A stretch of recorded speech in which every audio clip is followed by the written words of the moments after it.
And hello and welcome. My name is Martin, and today what we're going to be doing is we're going to be creating an enemy that not only moves towards us or reacts with pawn sensing like we did with the previous enemy, but that also will shoot projectiles. So we're going to do a quick view and see what this looks like, and then we'll show you how to do this. Okay, so I'm using the second one of my statues. Let's go ahead and push play, and let's see how this is going to work with us. Okay. Now, what I have put in there is a roaming, so this thing should move on its own by itself without it needing to be looking for me specifically. And we'll see that in just a moment. It should wait about 5 seconds, and I should probably change that time to something smaller than that. Let's see. Okay, so there it goes. It moved on its own. Notice that it's not shooting when it doesn't see me. When it does see me, it does begin to shoot. It moves. Let me see if I can get away from it now. Okay, I've created a null modifier here, so it can't move towards me anymore because it is using a mesh to move towards me. Notice that even though I'm in the null area, it is still continuing to shoot at me, which is what we want. If I was to move outside of the area of the perception, oops, let's see if I can do that again. Okay, so I'm outside of the area where it can pick me up, and notice that it's no longer shooting at me. Okay, so this is what we want. We want an enemy that can float towards us, look like they're floating towards us while they're shooting a projectile, and when they're not seeing us, stop shooting the projectile and stop moving towards us. Roaming should be working on there. I'm not sure why the roaming isn't working. We'll take a look at it here in a minute and see why that is. Okay, so anyways, this is the character we're going to build, so let's go ahead and show you how to do that.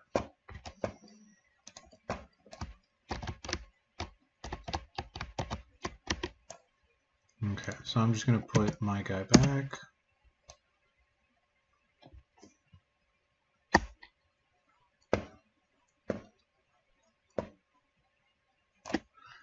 Okay, let's build one from scratch. Okay, first thing that we want to do is we want to go into our content folder. We're going to go into A_enemy, double click, and we're going to right click and create a new folder. Let's go ahead and call this shooting move _enemy. Okay, so we know that it's one that's going to be shooting and it's going to be moving towards us. So let's double click into the folder. We're going to right click in the area. We want to go to blueprint class. We want to select a character, and let's call this shoot move _enemy. Okay, now that we have now that we have the blueprint created, remember that this is a character class, so let's go ahead and double click into it. By default, there's no mesh inside of it. It is waiting for a mesh, so let's go ahead and add a component. Let's add a cube. Okay, that cube, remember, if you go into static mesh, will allow you to be able to pick a new statue or a different mesh. So I'm going to type in statue. Okay, I'm going to look for the one that I was using just now, which is this one. Okay. That's the one we were using.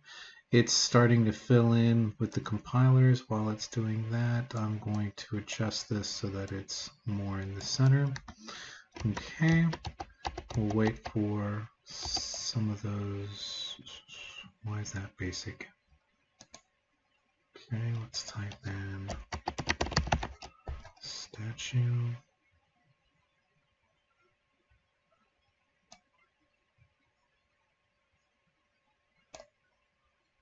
And it looks like all of these are soul statues. Soul statue.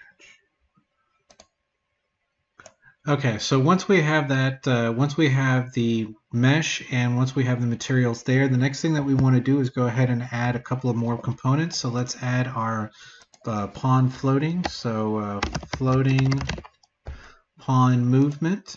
This again will allow us to be able to move and scoot across.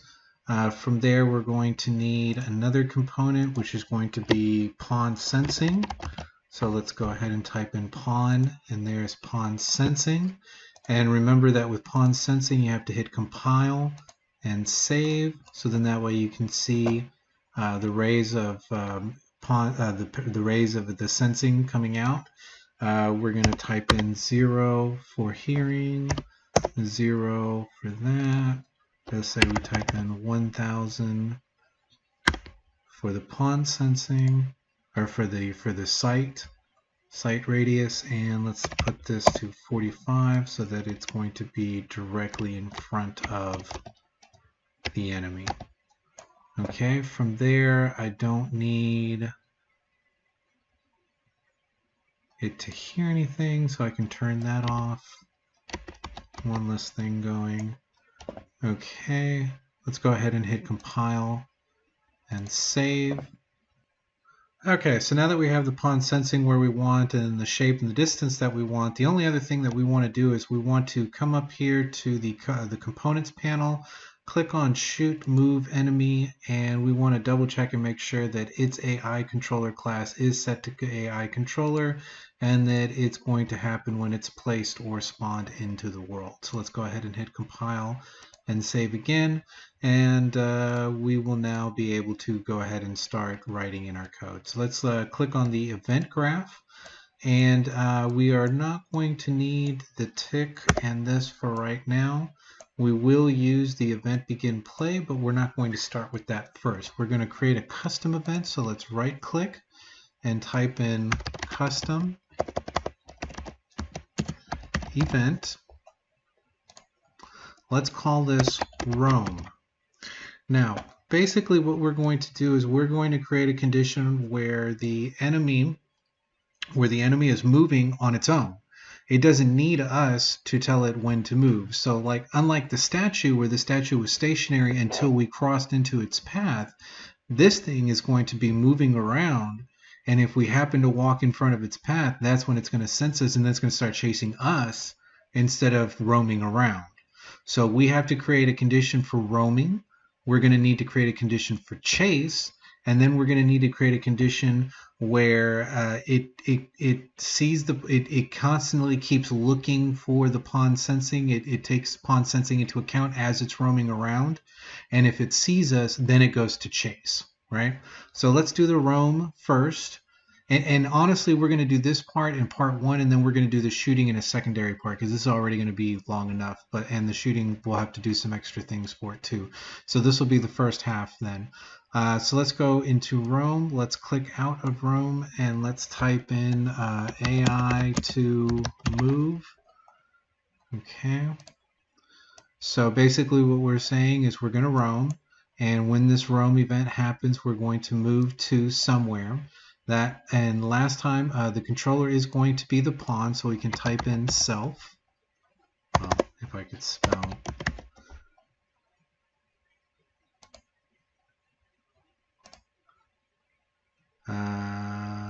Oops, that's because I grabbed the wrong thing. That's why it's not working. Let's click off of this, and let's type in AI move to, and I need this guy. Underneath task AI move to. Okay, that's what I need. From there we have the pawn, so this is going to be self. So it's going to be, again, I can't typing too fast. So get self reference. Okay, so basically what we're saying is when this event happens, we want the pawn itself to move. Last time we was towards the character. This time we're going to pick a random location. So click off of destination, click and drag off, and type in random point, get random point navigable radius. Okay, and basically what this is saying is anywhere within the nav mesh, within the in navigable radius, go ahead and move to that point. So if we click on origin, we want to click and drag out, and we want to say get oh, you know what, I'm going to have to cheat. It's going to be get actor location. So origin is going to be get actor location.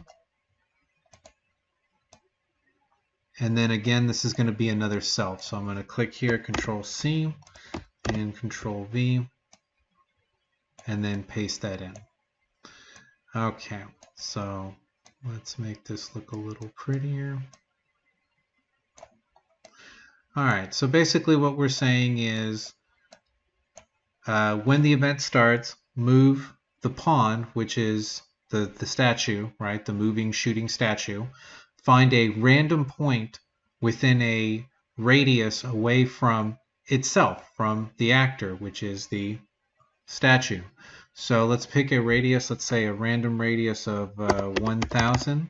So it'll wherever the statue is, it's going to pick a point 1,000 units away from wherever it is, and move there.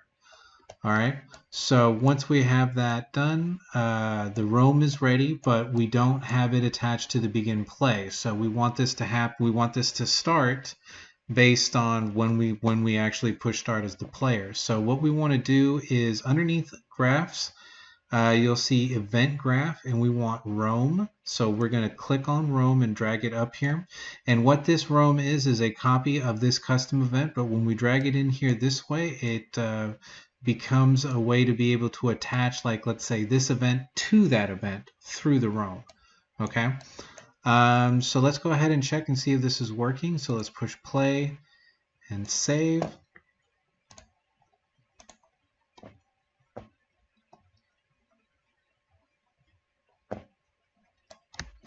Okay, and you will see that the statue does indeed move on its own. It waits there for a while. Let's see what else it's going to do.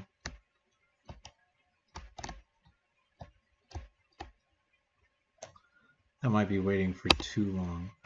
Okay. So the other thing that we also need to do, and I'm sorry I forgot to do this, when this AI move finishes, what we wanted to do is go back and do another Roam. So we wanted to repeat the cycle.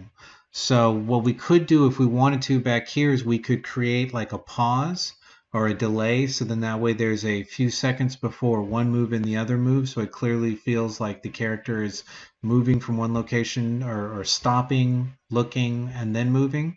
So we're going to click off of the execute and type in, and actually, you know what? We're going to do this off of the on success. If we do it off of the execute, it's going to be doing this, and it's going to pause in the middle of doing this. Where if we do it on the on success, it's going to wait for the AI to move and finish first before it does the delay. So let's type in delay. Okay, let's make that a delay of 2 seconds. So I'm going to type in there 2.0.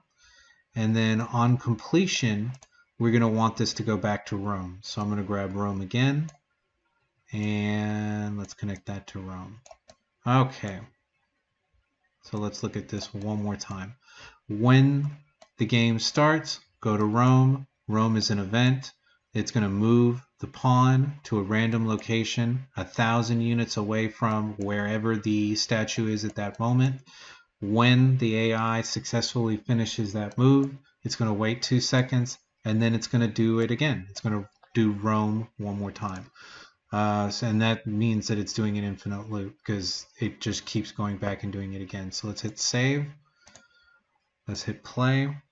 And let's see if it does move and then keep moving. So it should move, wait 2 seconds, move again, wait 2 seconds, move again, wait 2 seconds. And notice it doesn't, it's picking variable different distances, so it's not moving exactly 1,000 units and then stopping. It's moving a little bit one time and then a lot another time. So this is good. So this gives the idea that it's randomly moving around. Okay, so that's what we want that part to be. So the next part of this, what we want to do with this, and actually what I'm going to do is I'm going to start cleaning these up. So if you click and select over a group of nodes or a group of code and hit the letter C on your keyboard, you get what's called a comments bubble. Let's go ahead and type this in as event begin Roam. Okay, so that now takes care of that event. And with this one, I'm going to just clean it up a little bit so it makes more sense. I like it to make like as it's moving from left to right, tell me what it's doing, and then sometimes I like to tuck in the back end like this to make the code a little bit, take up a little bit less space. You guys will end up figuring out a way that works best for you, or maybe whoever you get employed by will ask you to write the code a certain way.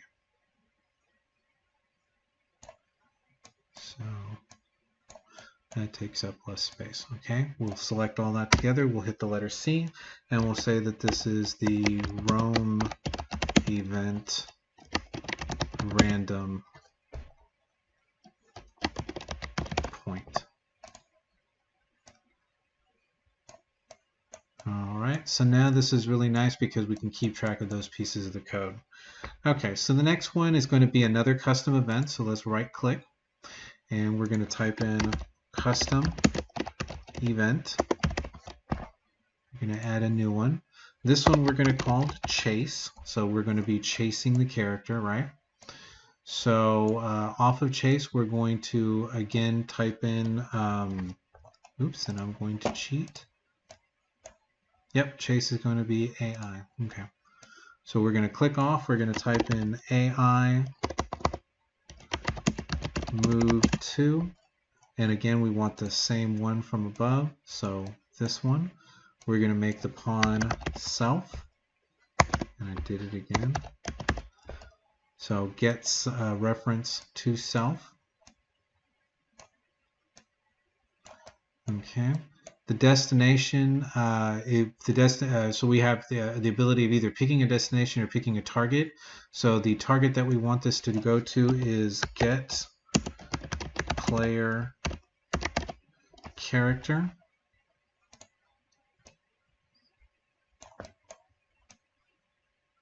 Okay, so this is going to continue to keep happening, and on success of this moving towards the character, we want this to happen again. So we're going to now bring chase in, and we're going to continue to keep chasing it. So on success, continue chasing. So then this way, if it sees us again, it'll keep chasing us. All right, so this should be that event. And I threw a delay in my other one, so let's go ahead and do that with this one. So we'll give it just a little bit of a delay. So we'll go delay. Let's give it a 2-second delay. So we'll give you a little bit of time to be able to maybe get away. And that's now that event. Okay, so let's go ahead and hit the letter C. And let's type this in or give it the name of chase event. Chase event, and this is going to be get player character. Okay, now it would be really nice to be able to check to see that this is working, but we haven't attached the chase event to anything yet. So what we need to do for this next part is actually create a condition that keeps constantly checking in the background to see if the pawn sensing has been triggered, and if it has been, to then give us the chase event, right? Okay, so now what we need to do is we need to create the event tick, which allows us to be able to see, to connect the chasing event with the pawn sensing. So let's go ahead and do that. Let's right click and type in event tick, T-I-C-K. Okay, this is going to be the event that's going to be constantly checking to make sure that we get the pawn sensing. So let's go ahead and type in pawn C. And what we're looking for is a bind event on pawn C. So it's going to be an event dispatcher, and it's going to say bind event on pawn C. And what this is basically going to do for us is it's going to be the function that combines the two different things together. So the target is going to be the pawn sensing. So we're going to go over to the components panel, click and drag pawn sensing onto the grid or onto the event graph and attach it to the target. And then from event, we want to click and drag out and type in a custom event. And in doing this, what I want to show you is that if you don't do it from here, it's not going to give you what we're looking for. So I'm going to right click and type in custom event and add. And we're going to see that it comes in and it looks just like every other one that we've done. Now watch what happens when we click and drag off of event. And now we'll type in custom event, and this one comes in with an extra pin. So this one came in with a pin that said pawn. So on this one, what we want to do is let's go ahead and call this roam to chase.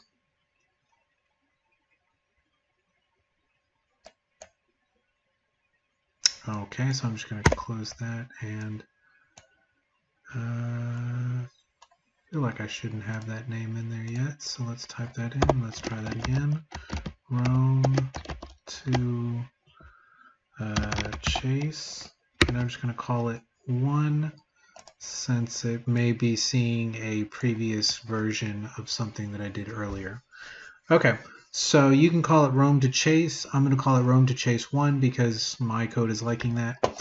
And I think this is the second time around that I'm trying to do this one. Okay, so from here we're going to click off of the execute and we're going to type in cast to first person character.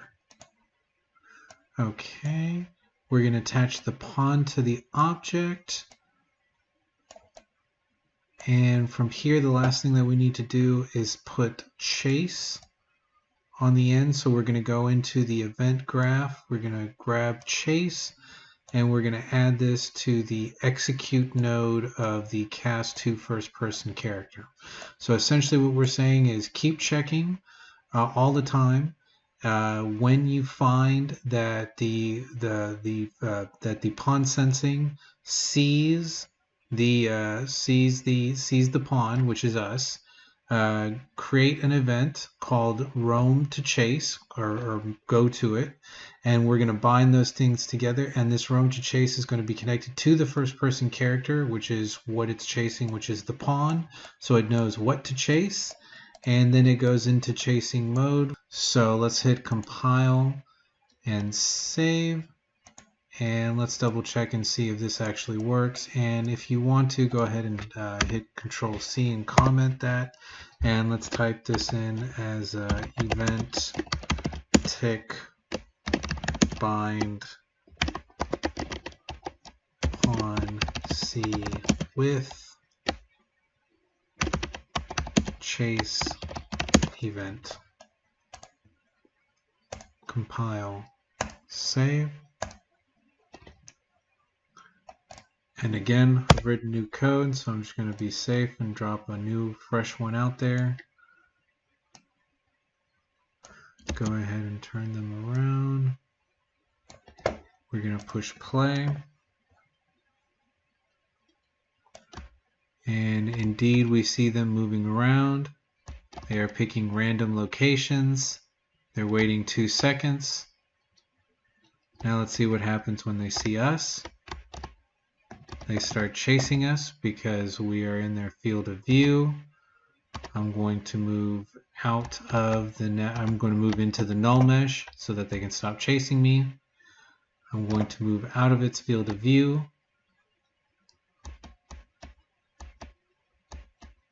And let's see if it goes back into roaming without it looking at me.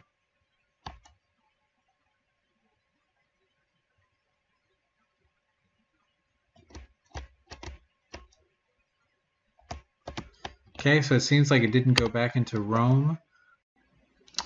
Okay, so what I'm going to end up doing is inside of chase for the chase event, it continues to keep chasing us, which is what we needed to do, so we can't switch it to, let's say, something else. What I can do, though, is get rid of the delay there, put the on success directly to the chase and then add a delay to the end. And so if after a certain period of time, let's say 10 seconds, if it's no longer chasing us, so it chases, it stops for 10 seconds, and then after that, if it doesn't receive the event tick again, then we're going to say go to roam. Okay, and let me grab the roam event from down here, and let's add that to this delay. Okay, so this way at the end of the chase event, it'll wait 10 seconds. If it doesn't pick up an event tick from us binding it back to chase, then it's going to go to roam. So let's put compile and save.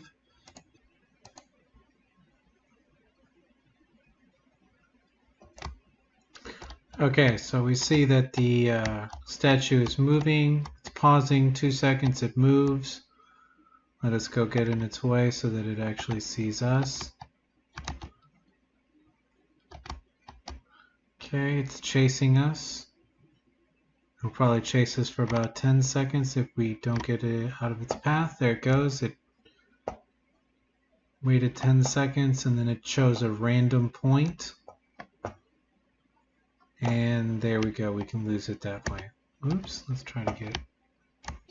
And then we'll see that it does go back into picking random points and then moving along those random points so long as we don't end up in its cone again, in its pawn sensing. Okay, fantastic. So that's the first half of this. That will take care of having a moving enemy that moves both when we see it and when we're not in its pawn sensing, at least it's moving around in the area by itself. Like it looks like it's random. Like this would be good for like a wolf or an animal or a bear or something. You know, you could change the length of the pauses and like what it's doing in between. But this would be really good for something that should just randomly be walking around. Okay, so have a wonderful day. Hope you enjoyed the video. Bye bye.